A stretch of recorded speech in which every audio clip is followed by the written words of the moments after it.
So, welcome. My name is Renata Filiacci. I am the manager and on-site holistic practitioner at Upstate CBD, and I'm going to give you a quick CBD 101 intro. I'm going to go over this pretty quickly just so you have the ins and outs of CBD, and maybe it is something that you aren't unsure of at this point and would like to get to know more. Well, hopefully this video can be super informative to you. All right, so basically CBD became into effect due to the Farm Bill that was enacted in December of 2018. So that legalized the cultivation and the production of industrial hemp. So this is the cannabis plant. It's the whole, and it has 0.3% THC or less. So the main cannabinoid that's within it that they found is CBD. So that is cannabidiol. So it starts off as the cannabis plant, then you go into THC dominant plants, which has the psychoactive effect, and then industrial hemp, which has the fattiness that you're looking for, but it doesn't have the cannabinoids that you might be looking for.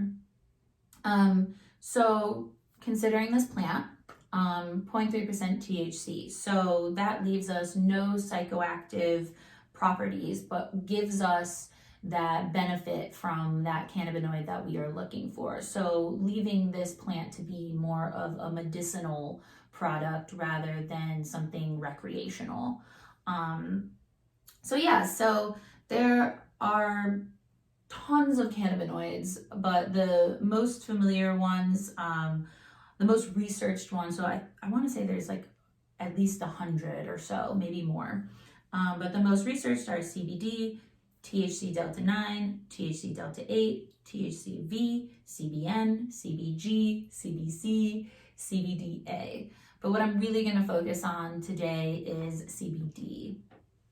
So the endocannabinoid system was basically discovered in the early 1990s. It's been a thing obviously forever, but researchers really didn't start paying much attention to it until the 90s.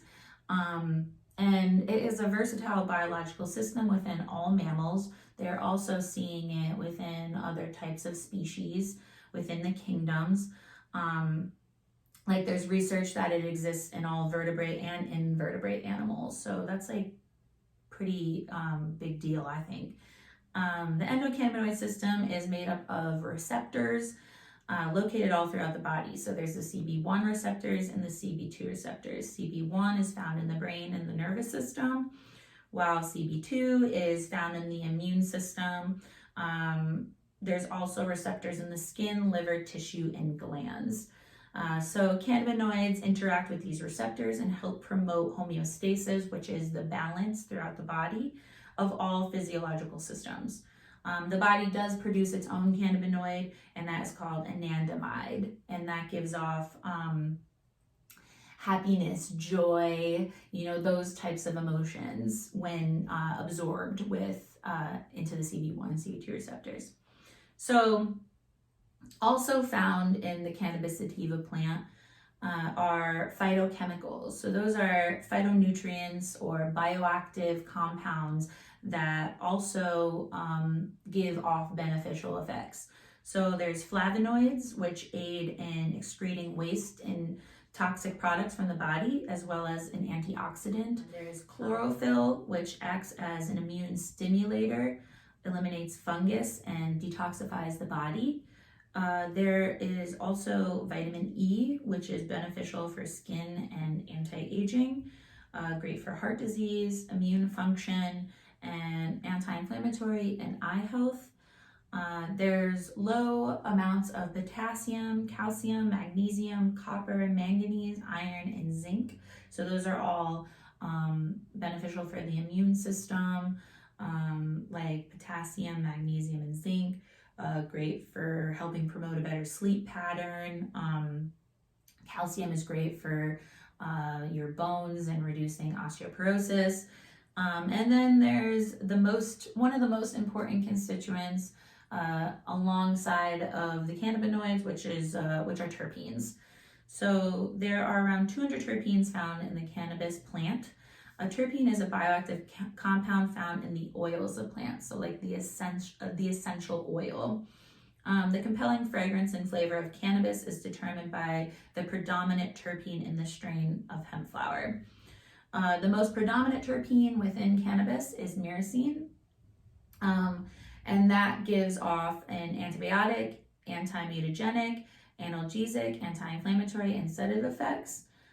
Some other ones are caryophyllene, that is an anti-inflammatory, antimicrobial, antibacterial, and antioxidant.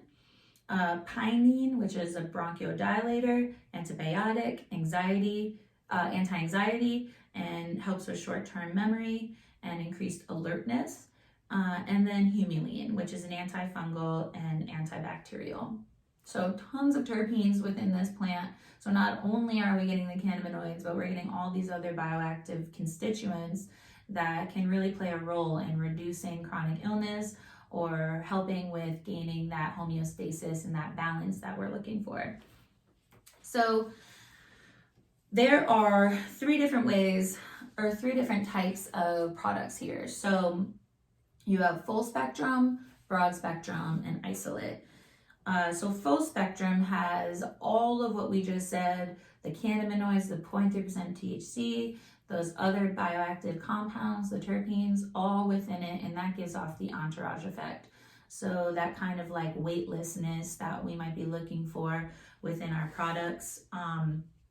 It kind of synergistically all work together to provide that balance. Then there's broad spectrum, which is all of those constituents minus the 0.3% THC.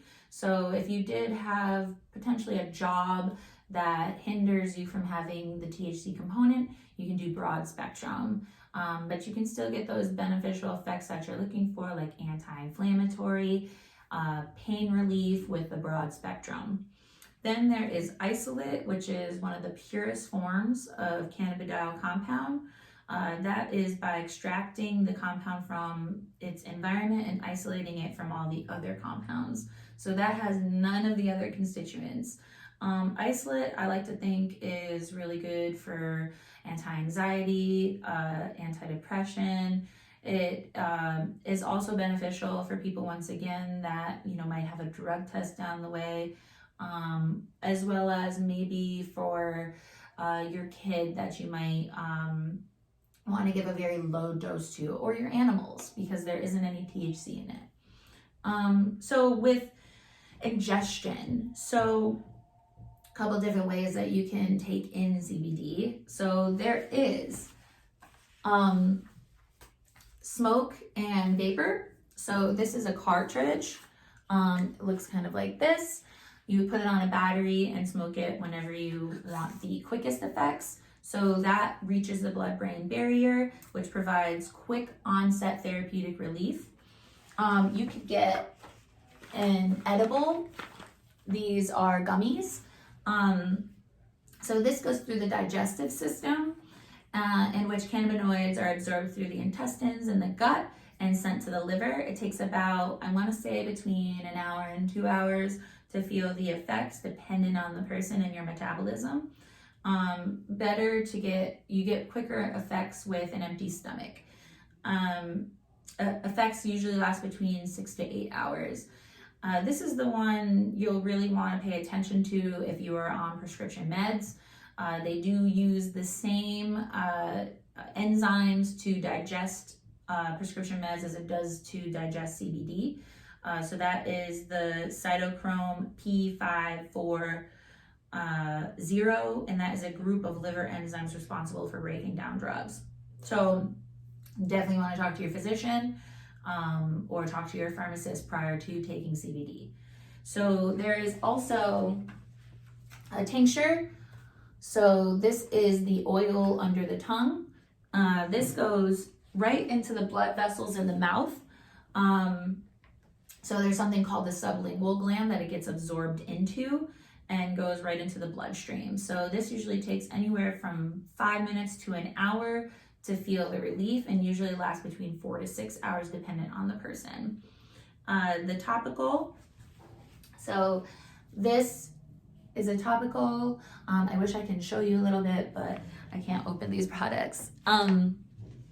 This absorbs into the skin to the closest cannabinoid receptor within the body that's nearby the pain. And this method works best when the lotions, salves, and balms contain very high levels of CBD. And so this is also good for people who are on prescription meds that don't want that potential interaction, because this does not enter the digestive system as well as the bloodstream. So how much CBD should you take? So with a lotion, you can use that whenever you want. If you feel pain chronically and you want to put that CBD lotion on, put it on. Don't hesitate. Within other methods of ingestion, you kind of have to play around with it, because there's a lot of variables that play a role to absorption, like metabolism, diet, endocannabinoid system, medication, taking it on an empty stomach, as well as chronic illness or pain. So for the optimal CBD dose, you really have to kind of play with that. We tell everybody to start between 10 and 15 milligrams and work your way up. If you are looking for relief with sleeping and you can't fall asleep, or you can't stay asleep, you suffer from insomnia, you can take a good hefty amount of CBD and it can be okay. Like, the worst that's going to happen is you just fall asleep. So if that's what you're looking for, you might want to take like 25 milligrams instead. So that all depends on you. I try to tell people start on the weekends, when you're not having to work, you can figure out what your dose is that you need for your body. So this is a little CBD 101. If you have any questions, you can feel free to contact us at either store. You can email me at renata@upstatecbd.org, RENATA @upstatecbd.org with any questions. You can come visit us, whatever. We are here to help you and give you the best effects that you're looking for. So thanks for tuning in.